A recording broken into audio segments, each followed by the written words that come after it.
Tied Up for Tombstone by W.C. Tuttle. Lodestone, you flea-bitten, long-eared ancestor of a jackrabbit, take a look at the best place the Lord ever made, and rejoice with me. Lodestone wiggles his ears, kicks at a horsefly, narrowly missing my head, and looks with sad eyes down at the city of Piperock. Then he goes to sleep, which shows that a burro ain't got no finer feelings. We been away for quite a while, me and Lodestone. We pilgrims up the Bitterroot Range to where Old Blue Nose sticks into the clouds, crosses over, and pilgrims back the other side, all of which takes up several months, and don't net me nothing but blisters and blasphemy. I misses Magpie Simpkins a heap, and I welcomes the day when I can shake the hand of that long, loose-jointed hombre. Magpie is one of the leading citizens of Piperock, and until a few months ago, my partner. When I left to make my fortune, he was sitting there in his office. Magpie is the sheriff, and wondering how he can square things with the populace to get re-elected. He's of the lodgepole type, and wears a goodly length of hair on his upper lip. He pleads with me not to leave him, but for once in my life, I turns a deaf ear to his siren voice, and herds my burro out of hearing. Piperock ain't what a stranger would call a paradise on earth, and she don't qualify for the milk and honey, but she's a man's town, all up and down the street. Me and Lodestone pilgrims threw the dust up to Buck, Masterson's saloon, and I goes inside. Buck and Tellurium are there, and they welcomes me like a lost brother. Buck salutes me with the proper ingredients, and we exchanges pleasantries. After we sort of gets used to each other again, Buck hauls out a sheet of paper and smooths it out on the bar. "Take a look at that, Ike," says he. "There's something new." I sizes her up. It's what resembles a newspaper in some respects, but I can't seem to read it, none to speak of. Over 2.5, the label across the top resembles this: Tolip Kkarepibate. The rest of the page is smears and blots.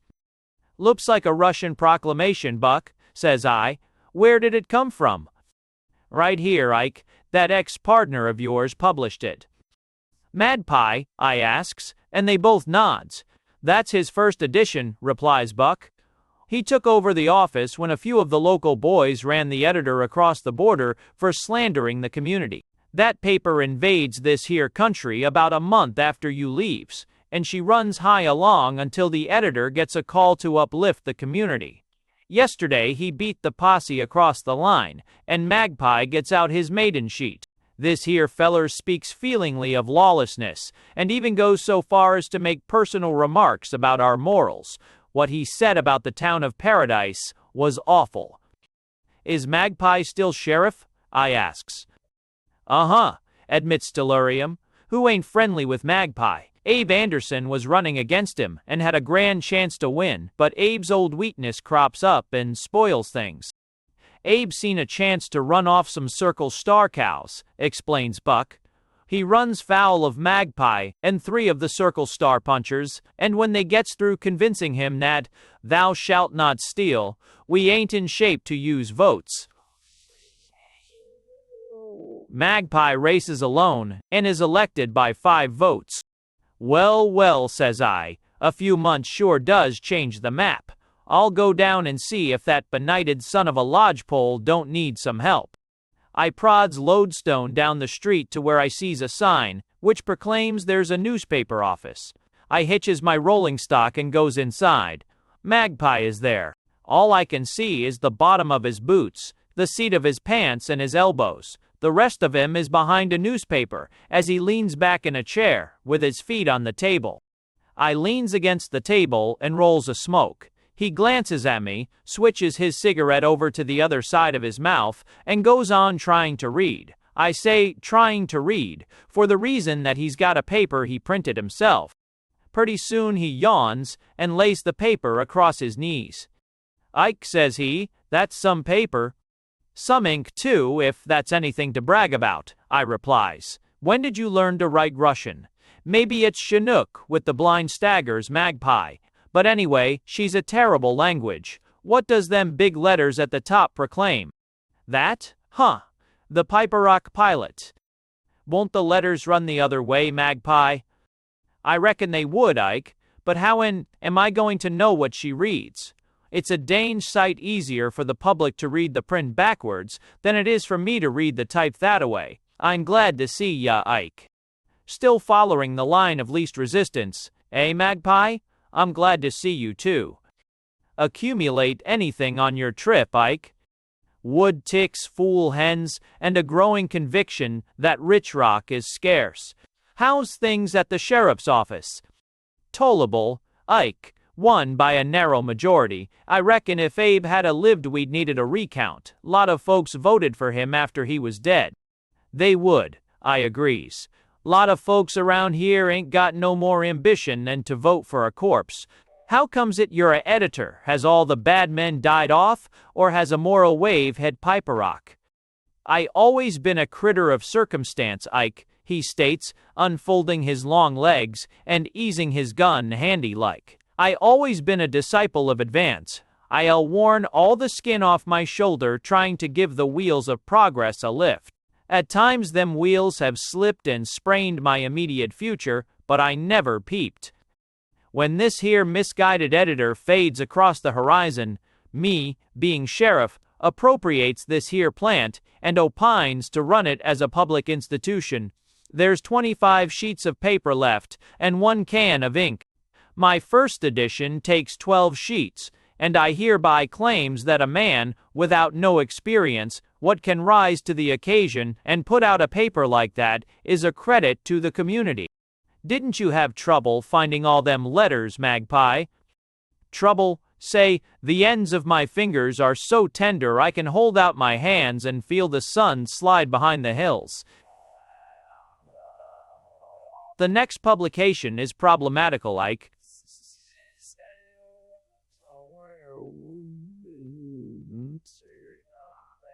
Something special?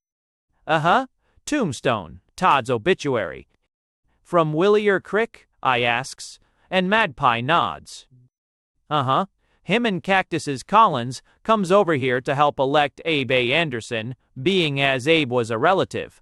When Abe departs this here vale of tears, they up and proclaims they're a pair of howling wolves, and that they're a permanent fixture around here until such a time as they lays me on my back and gestures over me with a spade. Awful pair of gobblers, Ike. Why not an obituary for Cactus too, Magpie? He's hiding out until such a time as his stomach is normal, Ike. He horns in on me yesterday and gets pessimistic to my face. I'm busy on that obituary and don't like to be interrupted, so I beats him on the draw, accepts his gun as a subscription, and induces him to eat a bucket of paste. Awful smelling mess, Ike. I'd opine that as far as my future horoscope is concerned, his lips are sealed. 13 sheets and 1 obituary will be something to print, says I. Has Tombstone made any advances? Once. I was standing over there by the window, holding up one of them dinguses what contains type, when a bullet comes along and hits her plumb center. She collapses right there and ruins things. Some of that lead type enters my bosom, and for the space of a foot square on my manly chest, I looks like a smallpox patient. This idea of being a man of letters ain't no prosaic pastime, Ike. 60 W. CJGO. Just then, Scenery Sims darkens our doorway. Scenery is knee-high to a short engine, and his voice hankers for oil. He looks mean-like at me and Magpie, and chaws some industrious. Pretty soon he expectorates copiously on the floor, and orates. Want to quit taking the paper. Magpie snaps out his gun and covers Scenery. Get down on your knees and wipe out that spot, snorts Magpie. What do you think this is, a corral? Begins Scenery, but the gun don't waver, so he takes the handkerchief off his neck and scrubs our floor. This is a newspaper office, Scenery, states Magpie. You can't start your oration with a cloudburst in here, sabe? What you got against the paper, and why for, don't you wish it no more? I can't read her, he squeaks. She's too backward to suit me. Of course Well, send her along and I'll, do the best I can. I got to go now.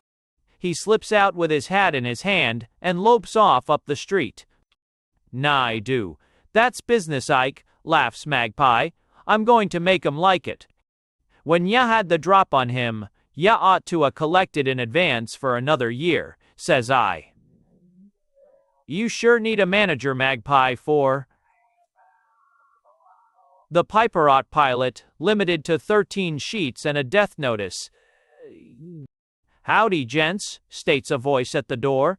Is this the only newspaper in town? That person is a novelty in Cowland. He stands there, exuding perfume and prosperity from his Sunday clothes. We looks him over, from his shiny shoes to his hard hat, wonders at his pink cheeks, which match his necktie, and both nods. You answers your own question, stranger, states Magpie. We sure got a monopoly on all news hereabouts. Want to subscribe?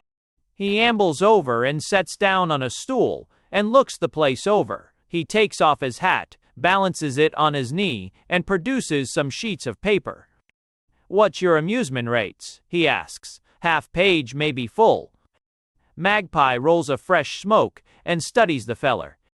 Well, he drawls, the person who operates here ahead of me makes a fixed price of $3 for 6 months, but I don't save no case in which he split the size. I don't guarantee to amuse nobody. I'll be honest with ya, though. This here paper is on its last legs, but I'll danged near guarantee one more issue, and if ya hankers for it, I'll put ya down for one copy, at 4 bits. You misunderstood me, he grins. I mean advertising rates. I'm ahead of Uncle Tom's Cabin. He puts his hat back on his head, and shuffles them sheets of paper. We are bringing to your town the greatest aggregation of stars that ever glowed over one set of footlights. 2 Evas, 2 Topsies, 3 Phi, Rocious Bloodhounds, and 8 Splang, Slage. The side window spills its panes over the place, and this person's hat flips off his head and lands in my lap, while a chunk of lead bores a neat hole in the wall behind the stranger. He freezes right there. Magpie slips his gun across his lap, settles down a little lower in his chair, and lights his cigarette. I hands the hat back to its owner, and slides my chair a few inches further back. 8 what? Asks Magpie. Cakes of ice, he quavers, examining his hat. My, was that a bullet? Magpie nods and scratches his chin. Bullet? He wonders again. Did somebody shoot at me? Nope, says Magpie. At me. What ya going to do with the ice? He looks at Magpie for a minute and then gasps. At a time like this. He tucks his hat under his arm, sneaks to the door, and goes around the corner so fast his coat simply cracks. Magpie slips his gun loose and spins the cylinder, hitches up his belt, and yawns. Ike, I ain't got nothing to prove who it was, but I has the feeling that Tombstone is going too danged far. There's such a thing as personal animosity, but when ya bust into a man's business and cause him financial loss, it's time to start a probe. That show person was about to help us pay our overhead expenses, but now he's gone gun shy. I hereby deputizes you to operate this here plant while I fulfills the obligations of my oath concerning public nuisances. You got plenty of ammunition, Ike? I ain't no editor, Magpie, I objects. I can't even sign my own name so folks can read it. Sign mine, says he. Your editor pro tempore, sabe? And then he slips out of the door. I looks around, casual-like, places my C-41 beside me on a chair, and sets down out of line with any window or door. It's warm in there, and there's a funny smell about the place. I had several scoops of gall and wormwood in Buck's place. My sombrero slips over my face, and I sleep. Sudden like I wakes, and believe me, she's a rude awakening. Somebody kicks the chair out from under me and proceeds to knead my abdomen with their knees, toes, fingers, thumbs, and head. When that part is over, they turns me on my face and rakes me fore and aft with a pair of long rolled spurs, while they links their hands in my hair and hammers my forehead on the floor. There, I hears a voice state, "Next time you print your danged newspaper, you'll please leave my name out. Sabe, I ain't no shepherd, and my shirt is as clean as yours." "Dirty shirt shones. You're an assassin," says I, weak like. He pulls my hat off the bridge of my nose and takes a look at me. "Ike, I'm glad to see ya back," says he. "When did ya get back?" "Today. Are you the reception committee?" "Me? Nope. I'm an enraged citizen, Ike. I mistook ya for the editor." "No mistake, Dirty. I'm him." Of course I got that. 41 in my hands when I makes that statement, and Dirty don't make no demonstration. "Take it easy," I advises. "I ain't the one you're sore at. Magpie is the regular editor, but he's down at the jail." Dirty chaws for a few seconds and hitches up his pants. "Much obliged, Ike. Sorry I licked ye that-a-way. You see that paper orates that the population ought to get sanitary, whatever that is. He states that a dirty shirt designates a shepherd dang his hide. Well, Ike, I gives ye a good afternoon." "Good afternoon ain't much to give a man after you give him," I opines, "but I'll take it, dirty old-timer. I reckon I'll need everything I can get before I goes to press." I sets there and complains bitterly to myself about folks who don't keep up to date on news, wipes the worst of the ink off my face, and goes back to sleep. Slim. Hawkins woke me up. Slim would make a good running mate for Magpie. He's built in the same proportions, he's had a few drinks, and is as serious as a owl. "Ike," says he, "take a look at my eyes and see if they're all right." Little off color but pointing straight. "Slim, what's wrong?" "Somebody drops a paper at the ranch today, and when I tries to peruse same, I finds that I'm left-handed and cross-eyed. I've suffered a heap, Ike, and while I hopes for the best, I fears the worst. I'd hate to go around looking at things backwards that-a-way. Might as well learn to read Chinese. Where's the educated party what operates this here newspaper?" He's," I begins, but an apparition which I deciphers to be Dirty Shirt comes in the door. He seems to have met disaster. His hair has been pawed down over a pair of black eyes, and over his head, and under one arm, hangs what is left of a framed map of Montana, which adorned Magpie's office. Agent 2. He feels painfully in his pockets, takes out $3 silver, and lays 'em on the table. "Dirty Shirt Jones, 3 months, he states, slow and sad-like. "Your subscription expired?" I asks, and he nods. "Uh-huh, I reckon. Everything else has." "Better take back some of it," I advises. "This here paper is about to cease. One more effort cleans the rack." "I know," nods Dirty Shirt. "Keep the money and send me a copy. If Magpie can edit like he can fight, I'll covet that copy." "Keep that frame to put it in," says I. "You met the editor, did ya?" Dirty squints at me, adjusts that frame to a easier position, and rubs his sore eyes. "Met him," he snorts. "Metaphor, we mingled." Dirty weaves out of the door, and points up the street. Slim looks at them $3, and then lays 3 more beside 'em.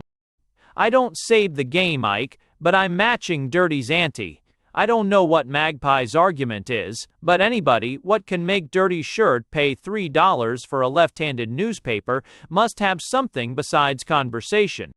"But Dirty Shirt was sore," says I. "He came down to lick the editor." "Me too, Ike. I came with malice in my heart, but I goes away plumb meek. Dirty Shirt licked thunder out of me once, so I'm $3 thankful that he met Magpie first." "That's the first United States I've heard spoken since I got home," says I. "But I can't leave the office alone. You go up and have one, and then play editor while I goes up, sabe?" Slim comes back in a few minutes, and holds down the place while I pilgrims up to Buck's place. Me and Buck and Half Mile. Smith leans on the door and discusses local conditions. Show troupe in town, states Half Mile. Came in on the stage. 7 or 8 people, 2 colored persons and some dogs. They got a drum and a lot of horns, etc. Wide opine we'll have some music. I love a good show, says Buck. The last good one I seen was at Silver Bend. They played Shakespeare at a ghost, and I was just drunk enough to enjoy it. Give me a drink, quick, pants a voice at the door, and into the place comes Ricky Henderson. He takes a long drink out of the bottle and leans against the bar. Suffering, Sir Singles, he pants. I've sure had one job. That ordinary hombre, Tombstone Todd, comes into my place a while ago and climbs into a chair. Young fellas, says he, my hair and whiskers are too noticeable, so I admires to see 'em on the floor. He hauls out a 6-gun, lays it across his lap, and leans back in the chair. Young fella, says he again, a razor what pulls is an abomination, and a barber what uses one is flirting with the undertaker. Let your judgment be your guide. Was he satisfied? Asks Buck. I'm here, ain't I? Grins Ricky. But I wouldn't do it again for $1 million. And you with a razor in your hand all this time, and his head tilted back? Wonders Half Mile aloud. Ricky stares at Half Mile and considers the remark. I seen a colored brother with a razor once, began Half Mile, but he happens to glance towards the door. We all takes a look. Speak of the devil and, murmurs Buck, but the colored person at the door bursts into profanity that would shame a professor from a mule college. Why didn't ya come back, Ike? He wails. Soos somebody sneaked in, hit me over the head, dud, dragged me into the back room, and poured a can of ink all over me. My shoe, it won't never come off. He said he wanted to make me eat some paste, but he couldn't find it. Look at me, all linked to shoe. No. Gosh, exclaims Magpie from the doorway, ain't that too danged bad? That's the only can of ink there was left. Too bad, eh? Howls Slim. I wish I knowed the name of that hombre. Did he speak feelingly of paste? Asks Magpie. Uh-huh, agrees Slim, drawing figures on the bar with his inky finger. He sort of choked over the word. Hey, Sam, yells a voice at the door, and we observes a stranger in our midst. It's sort of dark inside, but he seems to know what he wants. He ambles straight up to Slim and grabs him by the arm. You slew-footed, wobble-jointed son of a cannibal, he yelps. Where's them pink silk underclothes of mine, eh? Slim Hawkins is slow to anger, but when he does get to going, he's hard to stop. He climbs under and over and through this stranger, like he was searching for something, and when he gets through this feller, ain't got nothing on but a look of wonderment and one sleeve of his undershirt. Slim looks over the pile of clothes on the floor and shakes his head. I can't find 'em, he states, serious-like. Furthermore, I don't admire to be called a son of a cannibal, Mr. Man.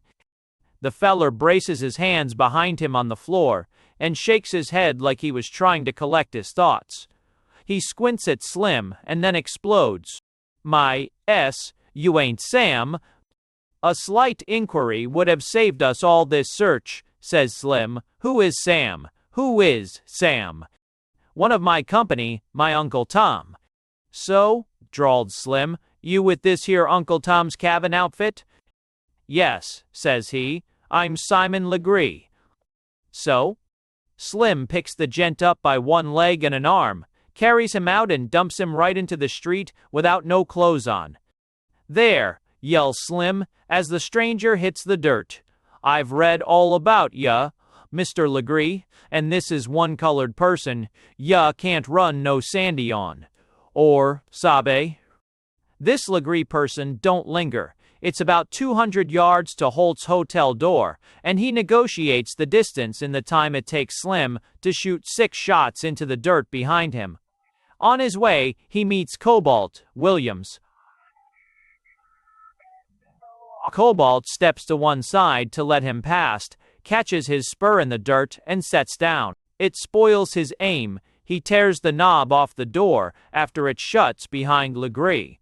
Cobalt gets up and comes on down to the saloon, shaking his head. "What ya trying to do, kill him? Ya danged fool," snorts Slim. Cobalt had reached for the bottle, but he turns to look at Slim and his hand drops. He pushes his hat back and stares at Slim and seems to swallow with difficulty. "Excuse me," he says, sort of to himself. No more Paradise Hooch for mine. Mike Pelly said it was 120 proof, and this proves it." First I see a naked man running around the main street, and then I meets a colored brother what looks like Slim Hawkins. He ducks out, gets his bronc at the rack, and points out of town. "That's what I'd call a temperance lecture in ink," opines Magpie. "As editor and a man of letters, I congratulates ya. We can hereby reverse that old saying, 'He who runs may read and make it. He who reads may run.' Xe and Stex to Lou. We inaugurates a poker game and plays until almost dark, when sudden-like, we hears the sound of music and stampedes to the door. Here comes that show bunch down the street and stops in front of the old Min Hall. They got a banner, what proclaims there will be a show tonight, and Mighty Jones is packing the banner, with his chest stuck out like a fool, or one after a feed. We cashes in and goes over to the band. "When did you start to be a actor, Mighty?" asks Magpie, but the feller what Slim took apart steps between Magpie and Mighty and peers at Magpie's star. "Pardon me," says he, "I see you're the sheriff." "You're pardoned, and I congratulates ya on your eyesight," replies Magpie. "I've lost my dogs," says he. "Somebody must have stole 'em." By this time, most everybody in Piper Rock has congregated around. Music sure is a magnet for folks and dogs. "Pick out what ya want," says Magpie, indicating any amount of canines circling around through people's legs. "Losing a few dogs ain't no disaster around here." "Mine are valuable dogs," states Legree in a loud tone. "Trained dogs. Our show can't proceed without them dogs." "Name, age, and description," says Magpie, hauling out a little notebook. "Also any distinguishing marks and brands." "One bloodhound, crossed with St. Bernard and Collie, color, aller, yaller, named Violet. H.I. War, who, oh, howls a dog up the street. Sow yo, ow, sharing yells, somebody, look out." There's a sudden movement at the far end of the congregation. I sees a bronc turn a handspring. A pair of cream-colored broncs leaves their halters at the hitch rack while they comes over to visit us, and Violet is no longer a lost dog. Violet is about the size of a he-wolf, and she seems to think she can outrun the string of tomato cans which are tied to her tail. She goes through, under and over that crowd, and what she don't do to us is left for that pair of broncs in the buckboard. A million dogfights start right there. Me and Legrees are close together and the confusion seems to bring us close to each other. We hits the sidewalk together and I'm underneath. A couple of rotten boards break and yours truly disappears. When I recover sufficient like to peek out, it's about all over. Every bronc that was tied to the rack is gone, and part of one rack is missing. Most of the crowd is on the far side of the street, but our side is still well represented. Two local dogs are still hauling at each other. Dirty Shirt Jones's head protrudes from the side of that big drum, and his right arm is wedged straight up, making him look like a drowning man, what is going down for the last time. Mighty Jones has got one boot through the mechanical end of a big brass horn, while from inside the other boot protrudes that banner, with the proclamation missing. Magpie is lying near me, with both feet through Wick Smith's picket fence, and he's still studying that little notebook. "Was that last one Lucy, or Hannibal?" he asks, slow and deliberate. It don't make no matter," says a weak voice. They're all gone past anyway, and the man who got his hat punctured in the newspaper office rises up from behind the fence and tugs at the brim of his hat, which is hanging around his neck. I goes out and helps to cut Dirty Shirt loose from the drum, when up comes one of Holt's kids. "Mister," says he to the show feller, "I seen a man tie them cans on your dogs." "Give the sheriff a description of him," says he, excited like. I offers $10 reward for the conviction of the persons connected with the dastardly outrage. "Cheap enough," agrees Magpie. "Did he have a long mustache and long hair?" "Naw, he didn't have no hair on his face at all," replies the kid. "Must have been an outside job," proclaims Magpie. "All the men in Piper Rock wear hair on their faces, except Slim Hawkins, and he wears ink. Me and Magpie pilgrims home, and uses up a bottle of hoss liniment." "When ya going to get that Tombstone person?" I asks, after we finishes our supper. "There ain't no sense in leaving a critter like him loose, Magpie." "He's a ornery hombre, all right, agrees Magpie. "He ain't so dangerous as he is plumb mean, Ike. He's shot at me several times, but as he ain't hit me yet, I reckon he's trying to scare me." Must have been Cactus what painted Slim with the ink. Me and Slim are the same build. I sure wish that Tombstone could live long enough to read his obituary, Ike. She's a bird. I sure dug deep into my soul for that stuff, and I surprises myself with what I writes. Them two is sore over the election. They opine to be deputies under Anderson. "That paper must printed some truths about folks," I opines, and Magpie grins. "You said something, Ike. He sure did ride folks. I ought to see what he said about Paradise folks. I reckon they're just about starting to boil over down there." "Didn't you print yours right soon, Magpie?" I asks. "Seems to me that it's a weekly." "Uh-huh, comes out on Friday, yeah. See, I had to change that day right off the reel, 'cause if I had any hangings to attend to, it would interfere with the paper." I looks into the future, Ike. "Well," says I, "it don't make much difference now, being as the ink is all gone." "That's so. I wish you'd 'a' stayed there and tended to business, Ike." "And got all inked up, eh?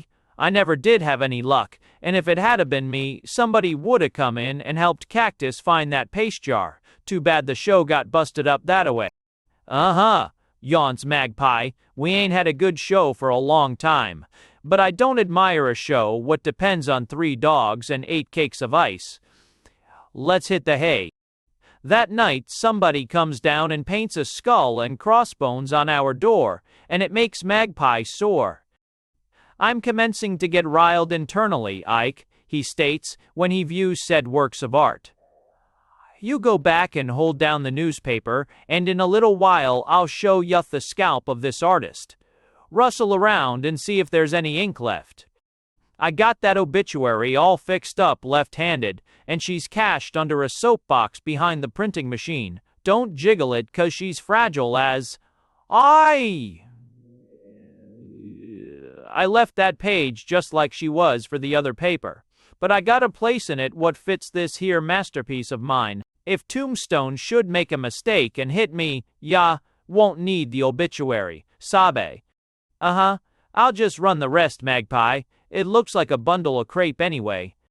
"And Ike," he reminds me, as I buckles on my gun, "ya take that type stuff and put it inside the press, sabe?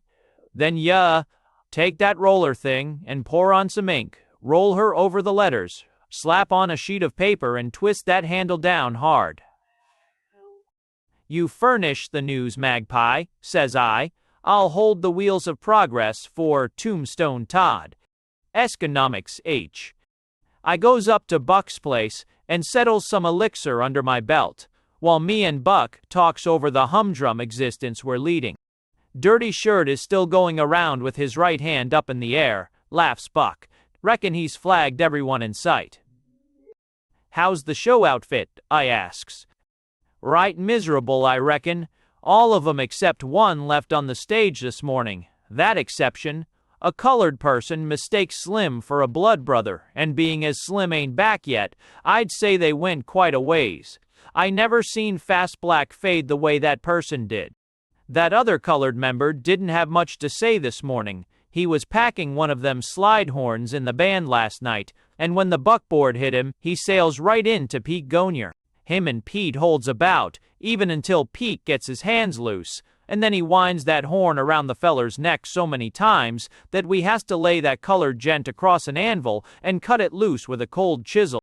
Seen anything of Tombstone Todd or Cactus Collins? I asks, but Buck says, nope. Somebody ought to puncture that pair of jaspers, Ike. I figure there's only one critter what is meaner than Tombstone Todd, and there's a bounty on his hide. I ain't been drunk for 6 years, Ike, but when Tombstone Todd stops enough lead to make him a spirit, I'm going to celebrate. When does Magpie aim to exterminate said human coyote? Magpie suffers from softening of the heart, says I, but him, or Tombstone, is due to hunt the hereafter right soon. I leaves there, and pilgrims down to the newspaper office, but I don't walk right inside. Not me. The Harper tribe ain't skittish of trouble, and my nose ain't a stranger to powder smoke, but I'm cautious. I engines up to the back window, flattens my carcass against the wall, and peers inside. I ain't takin' no chances. I ain't takin' no chances. Sabe, it's a little too early to open up, and the sunshine is nice and warm. Often, deferock, often's my said, often's my slad, often's my slat, often's my slad has an harka, so I sets down there on a box against the wall, and communes thusly. Ike Harper, you sure do live in the best little town on earth. Peaceful and quiet, no hurry or worry. Plenty of time to live, and no questions asked. What if I am an editor? It sure is worthwhile to live simply and quietly in a community where brotherly love is the motto and where peace doves nest and suckle their young. Sudden-like, I hears the dull rattle of many hooves, and down the street comes a lot of men on hosses. They completes a picture of a peaceful western village. There ain't no boisterous or unseemly language as they ambles along through the dust, just the jingle of bit chains and the squeak of saddles. They don't look like they was going far, 'cause they don't seem to have no baggage. One of 'em is carrying a big bucket, and another seems to have a bundle in his arms. They swings down towards me, but I merely yawns. They stops in front of my office and dismounts. I reckon it's my chore to go out and get 'em to subscribe, but I don't do it. I got enough subscriptions. They must have thought the only way to get into a newspaper office was by main force, so they picks up a piece of lodgepole and knocks the door down. Comes one shot, no more. Out of curiosity, more than anything else, I sort of leans forward on my box and takes note of what I can see. Out in front, the crowd sort of surrounds somebody what ain't got no clothes on. I don't hear much conversation what ain't profane, and pretty soon I see some feathers drift away on the breeze. 2 broncs are linked together with that pole. A bundle what looks like a mighty buzzard is straddled the pole, and they all moves away as quietly as they came. I watches 'em go away, and then I yawns some more and enters the sacred precincts of the Piperock Pilot. I hunts all over the place until I finds a can with a little ink left in it. I looks under the siltbox and finds that obituary. Epitaph on Tombstone. He was a bad man from Willer Crick. His bluff was good, but it didn't stick. He shot at the sheriff till the sheriff got sore. Now his boots leave tracks on that beautiful shore. I wipes the tears off my cheeks when I reads it. Magpie said he had put his soul into it, but I never knowed before how deep Magpie's soul really was. It's a high IU composition, but I got a better idea. I ain't no poet, but in a time like this, a man's spirit guides his fingers. I works for an hour, trying to make the blamed thing stand up long enough to be read backwards, and I'm sore enough to kick a baby when Magpie shows up. He looks at me and grins when he sees what I'm doing and rolls a smoke. One of 'em has left, Ike, he states. Hank Padden rode in a while ago and said he met Cactus Collins on his way to Willer Crick. I'll get Tombstone before night, sabe? Them is noble resolutions, Magpie. You know how to make this stuff stand up while she leaves her message on paper. Sure, what ya want to print it for, Ike? We ain't got no paper to waste. Magpie, says I. Editor likes to see his stuff printed. I got a old piece of paper what will do for this. Magpie sets the stuff in a little oblong affair, rolls on some ink, lays on the piece of paper, and twists down the handle. This is how she looks. Tar on Tombstone. He was a bad man from Willer Crick.